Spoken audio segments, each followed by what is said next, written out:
ఆది శ్రీనివాస్ గారు, కేంద్రంతో ఏ రాష్ట్రమైనా సత్సంబంధాలు కోరుకోవడం మంచిదే. ఎందుకంటే పార్టీలు మారుతుంటాయి కానీ ప్రజాస్వామ్యంలో ప్రభుత్వాలు అనేవి శాశ్వతంగా ఉండే వాతావరణం. It's a beauty of democracy.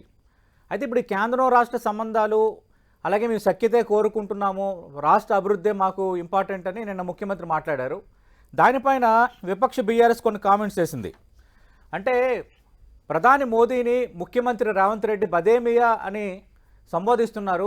మరి బడ్జెట్లో తెలంగాణకు అన్యాయం చేసిన అప్పుడు ఈ బడేమియా పై ఎందుకు రేవంత్ రెడ్డి మాట్లాడలేదు?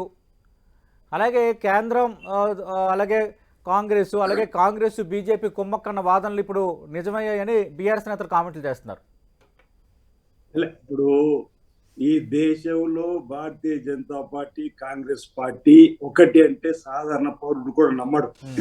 అది వాళ్ళకు కూడా తెలుసు. అసలు భారతీయ జనతా పార్టీ విధానాలు వేరు, కాంగ్రెస్ పార్టీ విధానాలు వేరు. ఎప్పటికీ ఎన్నటికీ భవిష్యత్తులో కూడా ఈ రెండు పార్టీలు కలిసే ప్రసక్తే ఉండదు. ఈరోజు భారతీయ జనతా పార్టీ విధి విధానాల పైన పోరాటం చేస్తుంది దేశంలో కానీ రాష్ట్రంలో ఏదైనా పార్టీ అంటే కాంగ్రెస్ పార్టీ ఒకటి. ఈరోజు టీఆర్ఎస్ పార్టీ 9.5 సంవత్సరాలు భారతీయ జనతా పార్టీతో అంటగాగి వారితో మరి కుటుంబ ప్రయోజనాలు పొంది ఈరోజు వారు అధికారం ఉన్నప్పుడు మిషన్ భగీరథకు వచ్చినప్పుడు ఈ రాష్ట్ర ప్రయోజనాలు పక్కన పెట్టి మాకు ఏమి వద్దు, మీ ద్వారా కేవలం మీ ప్రేమ చాలు, అప్కా ప్యార్ చాయి అని అంతే. 18 సార్లు కలిసిన చెప్తున్నారు గొప్పలు. ఎవరిని? ప్రధానమంత్రి మోడీని. మీరు 18 సార్లు కలిసినప్పుడు రాష్ట్ర ప్రయోజనాల కంటే మిన్న వాళ్ళ కుటుంబ ప్రయోజనాల గురించి చర్చ జరిపింది. సతీష్ గారు ఇక్కడ ఒకటి గమనించండి. నరేంద్ర మోడీ గారే నా కుమారుణ్ణి ముఖ్యమంత్రిగా చేయాలని కోరితే నేను ఒప్పుకోలేదు అని చెప్పనే మాట ప్రధానమంత్రి గారు అన్నారు. అంటే ప్రధానమంత్రి గారితో మాట్లాడినప్పుడు కేసీఆర్ గారని ఇద్దరి మధ్య చర్చలు ఉన్నప్పుడు ప్రధానమంత్రి స్థాయిలో వారు జరిపిన చర్చలు బయట ప్రపంచంలో చెప్తే కేసీఆర్ ఎందుకు ఖండించిన ఇప్పటి వరకు కూడా ఆ మాట మాట్లాడలేదని. ఆనాడు కేసీఆర్ గారికి ఇక్కడ కుమారుణ్ణి ముఖ్యమంత్రి చేసి ఆయన ఎన్డీఏలో చేరి కేంద్రంలో మంత్రి కావాలనుకున్నాడు. ఎందుకంటే ఇక్కడ అల్లుడితోటి ఏదైనా ఇబ్బంది అయితే, ఏదైనా పార్టీలో చీలికేస్తే మీ సహకారం ఉండాలని చెప్పని ఆ కోణంలో వారు రోజు మాట్లాడినట్టు పరిస్థితి. భారతీయ జనతా పార్టీ ఉపరాష్ట్రపతి, రాష్ట్రపతి అనేక కీలక బిల్లులలో, నల్ల చట్టాలు, వ్యవసాయ చట్టాలలో, నోట్ల రద్దులలో, జిఎస్టీలో ఇన్ని రకాలుగా భారతీయ జనతా పార్టీకి సహకారం అందించిన వీళ్ళు ఈ రోజు కాంగ్రెస్ బీజేపీ ఒకటని చెప్పండి ప్రజలు నవ్విపోతున్నారు.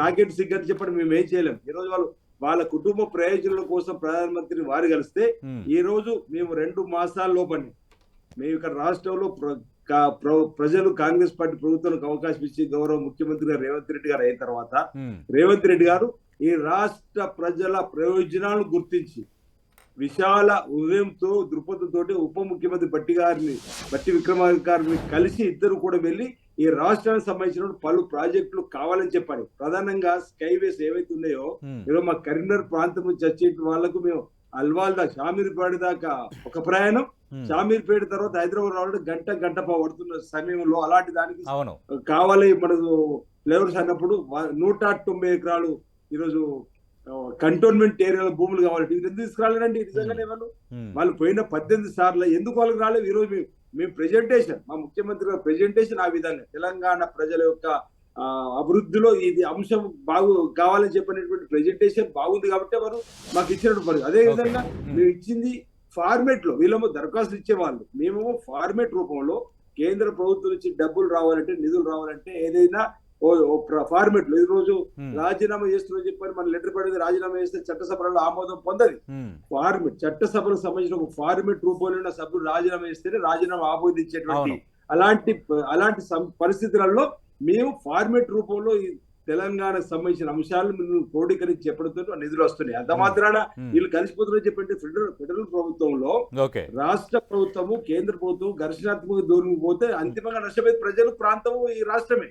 కాబట్టి మా నాయకుడు అన్నట్టు క్లియర్, ఘర్షణాత్మక ధోరణిలో మీకు పోయే పరిస్థితి లేదు. రాజకీయాలు వచ్చినప్పుడు రాజకీయ విభేదాలు వేరు, ఎన్నికల విభేదాలు వేరు. ఈ రోజు పెద్దన్నగా మాట్లాడుతున్న వర్డ్ ఏది వారు అంటున్నారో తెలంగాణ సాంప్రదాయం, సంస్కృతి. మనం ఎక్కడ కలుసుకుని ఏమన్నా బాగున్నాం అనుకుంటాం. ఈరోజు చాలా రోజుల తర్వాత మీరు కలిసిన పెద్దన్న బాగున్నాం అనుకుంటాం. ఈరోజు మన సంస్కృతిలో ఒక భాగం అయిపోయింది. తెలంగాణ సంస్కృతి ఒక భాగం. ఇతర రాష్ట్రాలు వచ్చినప్పుడు కూడా ఈ అన్న పదం కూడా తెలుసుకొని వాళ్ళు కూడా బడబాయ్ అని చెప్పని మాట్లాడుకున్నటువంటి సందర్భాలు మనం చూసినాం. ఈరోజు టిఆర్ఎస్ పార్టీకి ఎక్కడ భయం కలిగిందంటే ఈరోజు తెలంగాణ రాష్ట్రంలో కాంగ్రెస్ పార్టీ ప్రజల బాహుళ్యంలోకి వాళ్ళ పథకాలతో బ్రహ్మాండంగా వెళ్ళిపోయినారు. రేపు భవిష్యత్తులో కూడా వచ్చేటువంటి ఎన్నికల్లో కూడా మేము ఒక సీటు గెలవలేకపోతున్నాం చెప్పని ఏదో ఒక మాట్లాడని చెప్పని మాట తప్ప అసలు ప్రజలు వీళ్ళ మాట వినరు. భారతీయ జనతా పార్టీని వారి విధి విధానాలను మతం ప్రాతిపదికన ప్రాంతీయ ప్రాతిపదికన వాళ్ళు పోతున్నటువంటి విధానాన్ని ఖండిస్తున్నది స్టేట్ ఫార్వర్డ్ గా కాంగ్రెస్ పార్టీ ఒకటి. ఈ విషయాన్ని టీఆర్ఎస్ పార్టీలు గమనిస్తే మీరు ప్రజలలో పోయిన పరువును కాపాడుకునే ప్రయత్నం చేయాలి. ఈరోజు మేడిగడ్డ వాళ్ళు నష్టపోయింది, ఎంత నష్టపోయినాం. ఈరోజు మేడిగడ్డకు మీరు రమ్మటి రాళ్ళు వాళ్ళు మేడిగడ్డను పరిశీలించండి.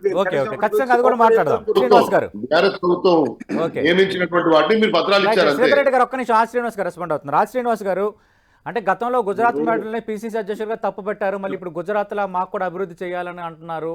అలాగే 30,000 ఉద్యోగాలు మేము వచ్చాయంటున్నారు. అవి ఎప్పుడు జరిగాయి, వచ్చిన తర్వాత అవి పూర్తి స్థాయిలో వచ్చాయా? ఇలాంటి అంశాలన్నీ శ్రీధర్ రెడ్డి గారు ప్రస్తావిస్తున్నారు.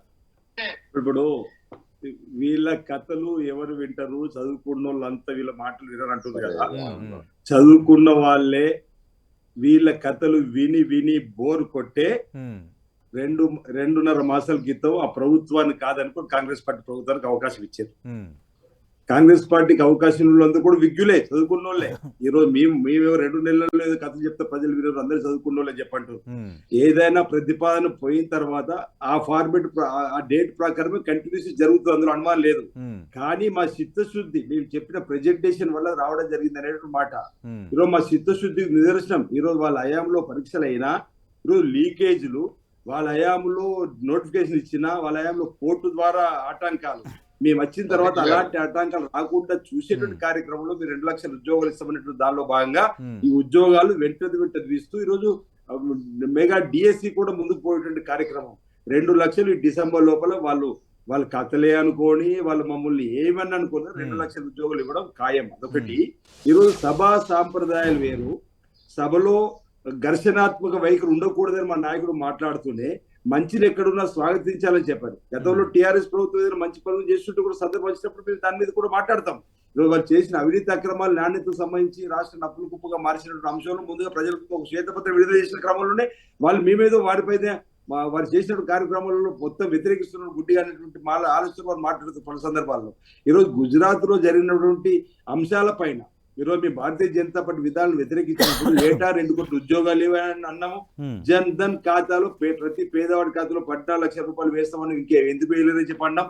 ఈరోజు జిఎస్టీ పీరియడ్ దోచుకుంటున్నారని చెప్తున్నాం. పెట్రోల్ డీజిల్ పెరిగిన అంశాలు కూడా చెప్తున్నాం. ఈ అంశం వారు వినిపించినటువంటి ఏదైతే వీడియో క్లిప్ లో మా పిసిసి అధ్యక్షులు రేవంత్ రెడ్డి గారు ఈరోజు గుజరాత్ లో జరుగుతున్నటువంటి అంశాన్ని క్రోడీకరిస్తూ ఇక్కడ ఇవి ఏ జరగలేదనేటువంటి అంశాన్ని చెప్పడం జరిగింది. భవిష్యత్తులో తప్పనిసరిగా రాజకీయ ప్రసంగంలో ఎన్నికల ప్రసంగంలో అది కూడా చెప్తాం. ఈరోజు ఇది అధికారిక సభ.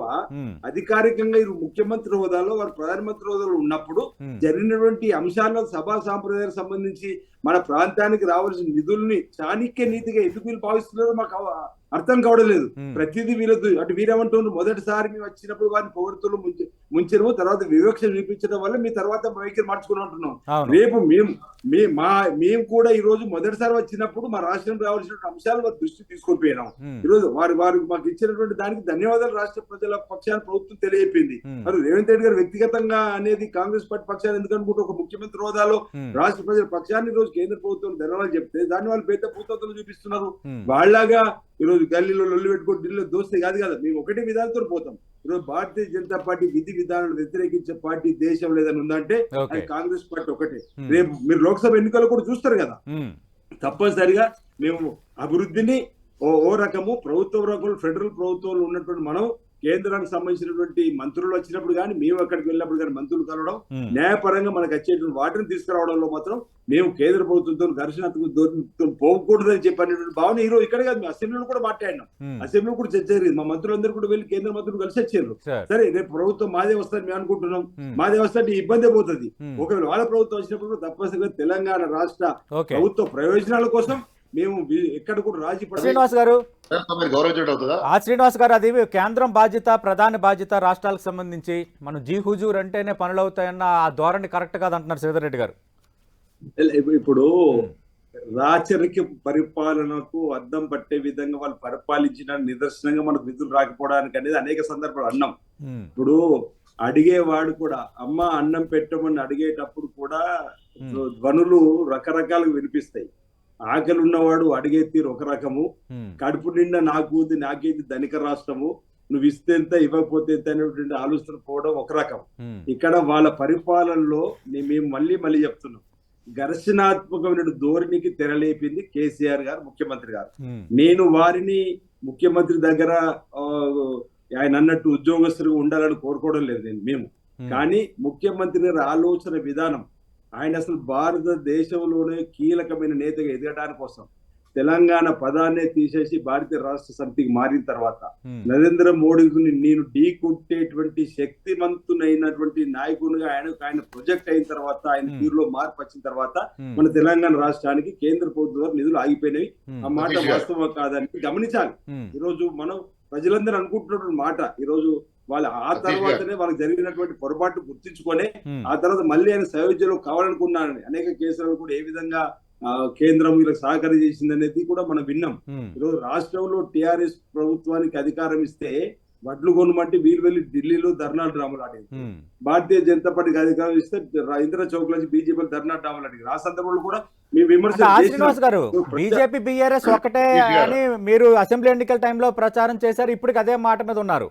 మరోవైపు ఘర్షణాత్మక వైఖరి వల్లే, అహంకారపూరిత వైఖరి వల్లే బీఆర్ఎస్ ప్రభుత్వం విషయంలో కేంద్రం చేయలేదని వాళ్ళు మీరే అంటున్నారు. ఈ రెండు కొంచెం పరస్పర విరుద్ధంగా ఉన్నాయి. నేను విరుద్ధం అంటే నేనేమంటున్నా, వాళ్ళు గల్లీలో లొల్లి ఢిల్లీలో దోస్త్ అనే మాట వాళ్ళ ఐడియా వికటించిన తర్వాత మనం ఈ రోజు ఇద్దరం ఒకటే అని చెప్పి ప్రజలకు వెళ్ళిపోయింది. ఈ వాతావరణం ఇలా ఉంటే మనకు రానున్న ఎన్నికలు ఇబ్బంది కాబట్టి ఘర్షణాత్మక ధోరణిలోకి తెరలేపని చెప్పి వాళ్ళు అనుకోని చేసినటువంటిది కూడా ప్రజలు నమ్మలేకపోయారు. నేను ఇక్కడ రెండు రకాలు చూడాలి. కలిసి ఉన్నప్పుడు అంశం కూడా ప్రజలు గమనించారు. కావాలని గొడవ పెట్టుకున్నటువంటి గిచ్చి కయ్యం పెట్టుకుని చూస్తారు కదా ప్రజలు కూడా. ప్రజలు